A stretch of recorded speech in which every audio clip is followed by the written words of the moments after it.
Demos furniture, the ultimate Onam fest. ആഘോഷിക്കാം ഈ ഓണക്കാലം ഡിമോസിനൊപ്പം.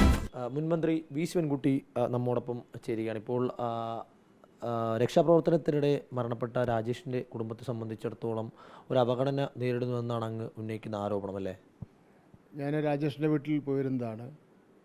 രക്ഷാകർത്താക്കൾ മറ്റ് ബന്ധുക്കളോടും രാജേഷിനോടൊപ്പം ഉണ്ടായിരുന്ന ആൾക്കാരോടൊക്കെ തന്നെ സംസാരിച്ചു.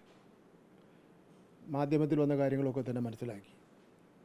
യഥാർത്ഥത്തിൽ ഇത്രയധികം ഒരു അവഗണന ഒരു സ്ഥലത്തും ഉണ്ടാവാനിടയില്ല.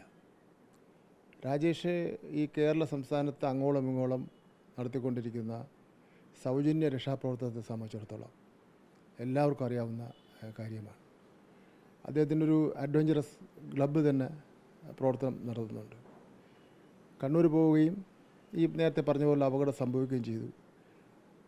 രക്ഷാപ്രവർത്തനം നടത്തുന്നതിനിടയിൽ തന്നെ വേറൊരു അപകടത്തിൽപ്പെട്ട ആളുടെ സ്ഥിതി വളരെ മോശമാണെന്ന് കണ്ടുകൊണ്ട് സ്വന്തം ലൈഫ് ജാക്കറ്റ് തന്നെ ഊരി കൊടുത്തതാണ്. അത്ര ആത്മാർത്ഥതയുള്ള കക്ഷിയാണ്. ആ കക്ഷിയുടെ ഡെഡ് ബോഡി കൊണ്ടുവരുന്നതിന് വേണ്ടി തിരുവനന്തപുരത്ത് വീട്ടിൽ കൊണ്ടുവരുന്നതിന് വേണ്ടി ഒരു തഹസിൽദാർ 25,000 രൂപ കൈക്കൂലി ചോദിക്കുക, സംസ്ഥാന ഗവൺമെൻറ് ആവശ്യമായിട്ടുള്ള പരിഗണന കൊടുക്കാതിരിക്കുക, ആ ഡെഡ് ബോഡിയിൽ ഇത്രയും ദൂരം സഞ്ചരിച്ച് വരേണ്ട സമയത്ത് ചെയ്യേണ്ട മുന്നൊരുക്കങ്ങൾ ചെയ്യാതിരിക്കുക, അതിനെ പറ്റിയ ഒരു ആംബുലൻസ് ഏർപ്പാട് ചെയ്യാതിരിക്കുക, ഗവൺമെൻറ്റിൻ്റെ സെക്രട്ടേറിയറ്റിൽ നിന്നുള്ള ഈ വകുപ്പിൻ്റെ സെക്രട്ടേറിയറ്റ് നിലവാരത്തിലുള്ള ഉദ്യോഗസ്ഥന്മാരോ ആരെങ്കിലും സംഭവ സ്ഥലത്ത് വന്ന് അതിന് നേതൃത്വം കൊടുക്കുക, ഇതൊന്നും ചെയ്തിട്ടില്ല. നമ്മൾ യു പിയിലും ബീഹാറിലും അതുപോലുള്ള പല സംസ്ഥാനങ്ങളിലും ഡെഡ് ബോഡി എത്രയോ ദൂരം നടന്നുകൊണ്ട് പോയെന്നും ചുമന്നുകൊണ്ട് പോയെന്നും ഒക്കെ തന്നെ കേൾക്കുന്നുണ്ട്. അതിന് സമാന തുല്യമായിട്ടുള്ള കാര്യങ്ങളല്ലേ ഇവിടെ നടന്നിരിക്കുന്നത്. ഒരു തഹസിൽദാരെ സസ്പെൻഡ് ചെയ്തുകൊണ്ട് മാത്രം പ്രശ്നം തീരുന്നുണ്ടോ? യഥാർത്ഥത്തിൽ ആരോഗ്യവകുപ്പ് മന്ത്രിയും റവന്യൂ വകുപ്പ് മന്ത്രിയും ഇതിന് ഉത്തരവാദിത്തം ഏറ്റെടുക്കേണ്ടതില്ലേ?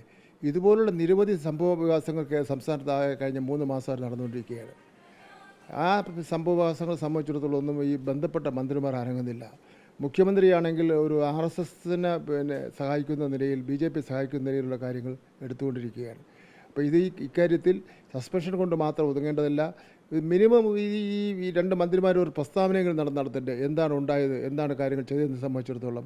അപ്പോൾ അതുകൊണ്ട് ഈ 3 മാസക്കാലം കൊണ്ട് തന്നെ ആൾക്കാർക്ക് തൃപ്തിയായി എന്നുള്ള കാര്യം ഈ മന്ത്രിമാരെ ഓർമ്മപ്പെടുത്തുവാൻ ഞാൻ ആഗ്രഹിക്കുകയാണ്.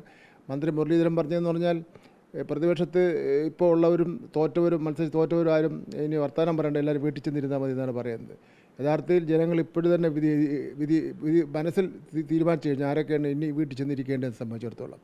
എന്തായാലും ഈ കുടുംബത്തിന് വീടില്ല, ഉള്ള സ്ഥലം പണയത്തിലാണ് ഇരിക്കുന്നത്.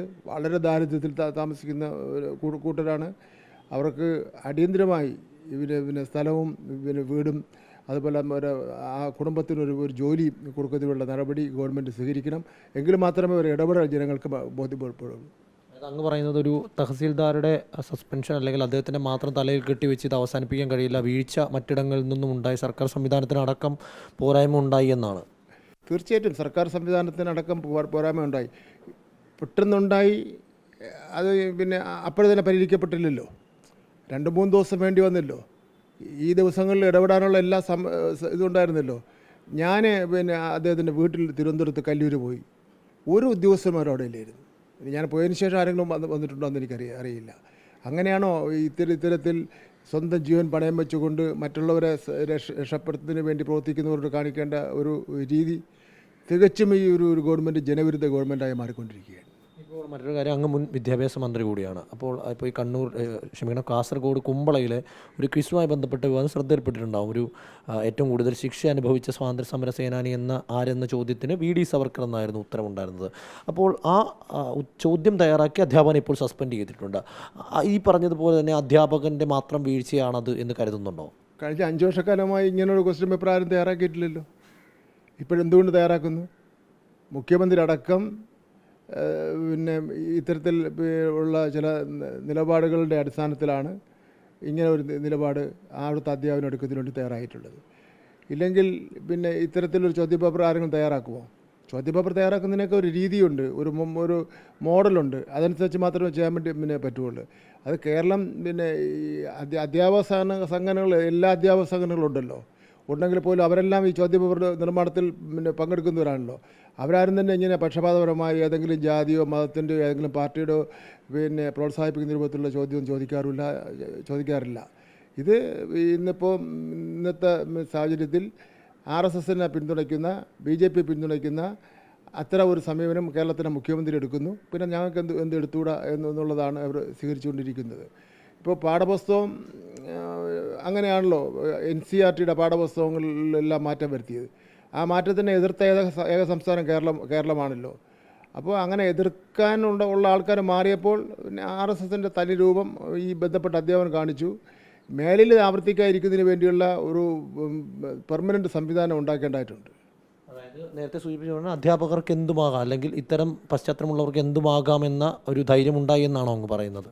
എന്തുമാകാമെന്നുള്ള ധൈര്യം ഉണ്ടായി എന്നുള്ളതാണ്. നമുക്ക് ഈ യൂണിവേഴ്സിറ്റിയിലെ സെനറ്റ് മെമ്പർമാരുടെ നോമിനേഷനായിരുന്നാൽ, PVCമാരുടെ നോമിനേഷനായിരുന്നാൽ, VCമാരുടെ നോമിനേഷൻ ആയിരുന്നാൽ, പിന്നെ ബഡ്ജറ്റ് ഗവർണറുടെ സ്പീച്ചിൻ്റെ കാര്യത്തിലായിരുന്നാൽ, അങ്ങനെയൊക്കെ ഉള്ള ഒരുപാട് കാര്യങ്ങൾ എടുത്തു കഴിഞ്ഞാൽ അതിലൊക്കെ തന്നെ ഒരു RSS BJP ടച്ചുണ്ട്.